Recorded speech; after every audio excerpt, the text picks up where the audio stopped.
Alright, hello again. Alright, now, you can't talk about morality and virtue unless you talk about pleasure. People are obsessed with pleasure, so how do you deal with pleasure? What should be a viewpoint on pleasure? Well, let's play a little logic game. Right, for all you hardcore Christians out there, I'm not questioning the existence of God. This is just called logic. All right. Now the little game that I made up goes: if there is a God, and if God created us, then that means God created sex. Right, now for all you logicians out there, I'm not the best logician, so don't get your panties in a bunch either. So, if God created sex, now I'm going to throw in a statement. Now this is a statement that is a primal statement. You can either agree with it or disagree with it. Most arguments will go down to these primal statements where people, you break up the argument and they'll go down to these primal statements. And there's no way to break this statement down anymore, so. And the statement is, sex is awesome. So, if God created sex, and if sex is awesome, then that means God created sex to be awesome. And here's where a lot of Christians just have it completely wrong, because on the one hand, they're saying, oh, look at the sunset. The sunset is so beautiful. That means God exists. Look at this flower, it's so ordered. It shows, the beauty of it shows proof of God's existence. And then they see a jiggling booty and they're like, oh no, Or how dare God create the penis? The penis is evil. God created pleasure. And all these Christians who condemn pleasure are condemning God's creation. Pleasure is awesome. It is, you shouldn't condemn it. The problem with pleasure, and this is a failure of my ability to communicate, because there's no problem with pleasure, but the problem that people have with pleasure is that they get addicted to it. And it's the addiction that is the problem. It's not the pleasure that's the problem. The hardcore religious people are going to go after the pleasure as if the pleasure is a problem. But it's not. They're being completely anti-creationist, anti-God by going after pleasure.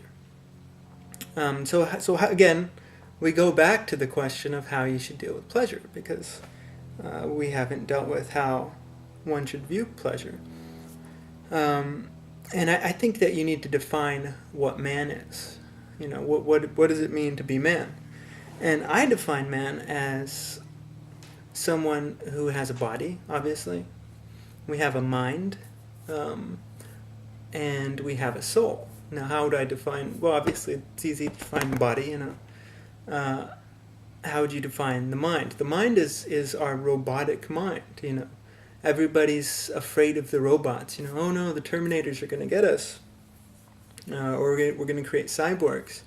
But our minds are computers.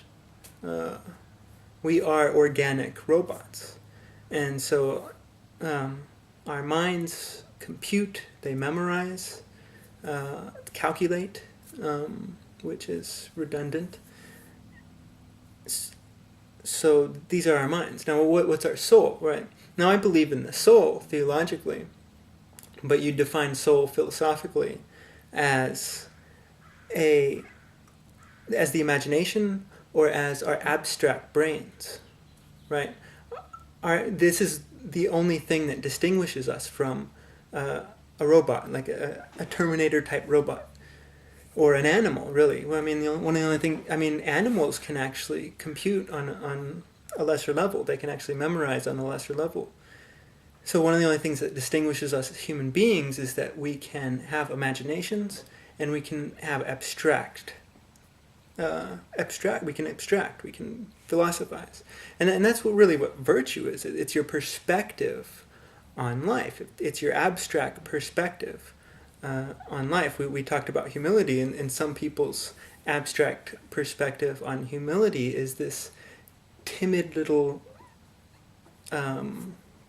just this timidity. It's what they define humility as.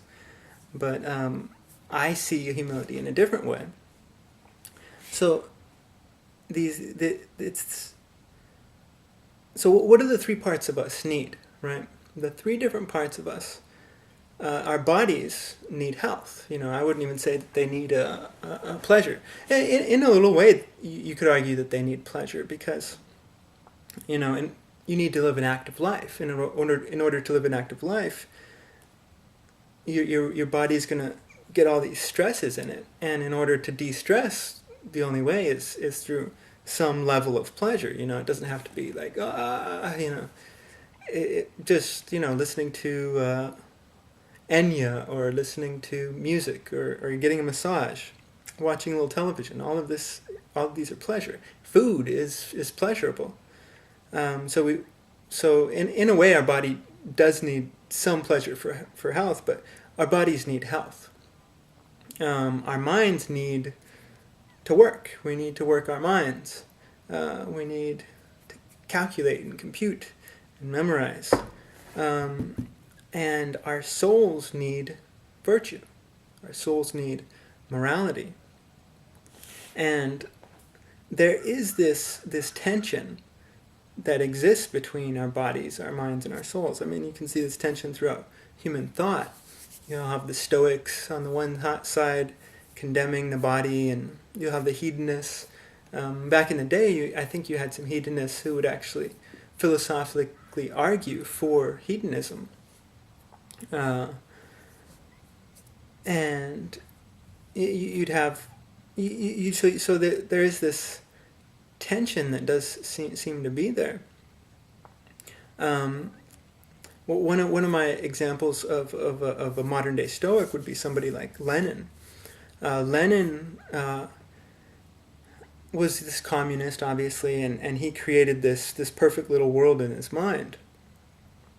And he would go to the symphony, the orchestra, whatever, the rock concerts of his day, and it gives pleasure. And he used to hate, and he used to hate what the symphony did to him, because pleasure distracts you from your work, right? It's hard to make these transitions from play to work and from work into play. And so he didn't want that difficulty. So he condemns pleasure in his own life in order to pursue his goals. And he also condemns the soul, because in order to create his perfect little world, he's going to murder, he's going to steal, he's going to lie, he's going to cheat, he's going to do whatever he can in order to have his perfect little utopia. So he's someone who embraces the mind and condemns the body and soul. A hedonist obviously is someone who who praises the body and condemns the rest. Although previous hedonists, if they did argue for it philosophically, would praise the mind and the body and just condemn the soul, maybe. And then you have the Puritans who praise the souls and condemn the body and the minds. Obviously, they condemn the minds because they're a bunch of idiots. But liberals also do this. They condemn pleasure as well, right? If you're rich, how dare you be rich? They'll say, oh, you got this nice car. How dare you have this nice car? How dare you be rich? I mean, what's wrong with that? If they made their money in an honest way, there's nothing wrong with that. If they made their money in a dishonest way, through fraud, through abuse of contract, through any of these other criminal ways, then we should condemn the crime. No, but the liberals don't condemn the crime of the rich people. What they do is they condemn richness, as if richness itself is a crime. And what they're really condemning is the pleasure that the rich person gets from his money. And they're using the jealousies, they're manipulating the jealousies of poor people to get jealous and angry at the rich for being rich. And it has nothing to do with crime. It just becomes this puritanical condemnation of pleasure. So there is this tension between body, mind, and soul.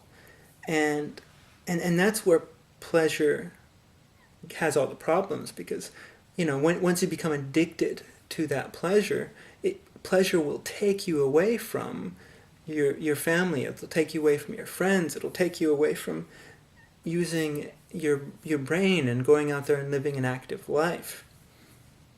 And so there's nothing wrong with the pleasure. What's wrong is that addiction.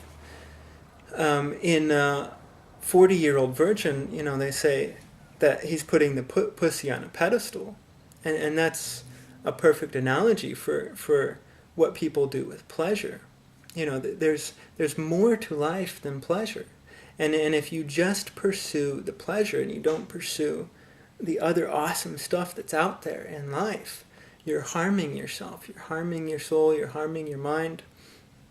So pleasure it's awesome. Embrace pleasure. Pleasure is awesome. God created it.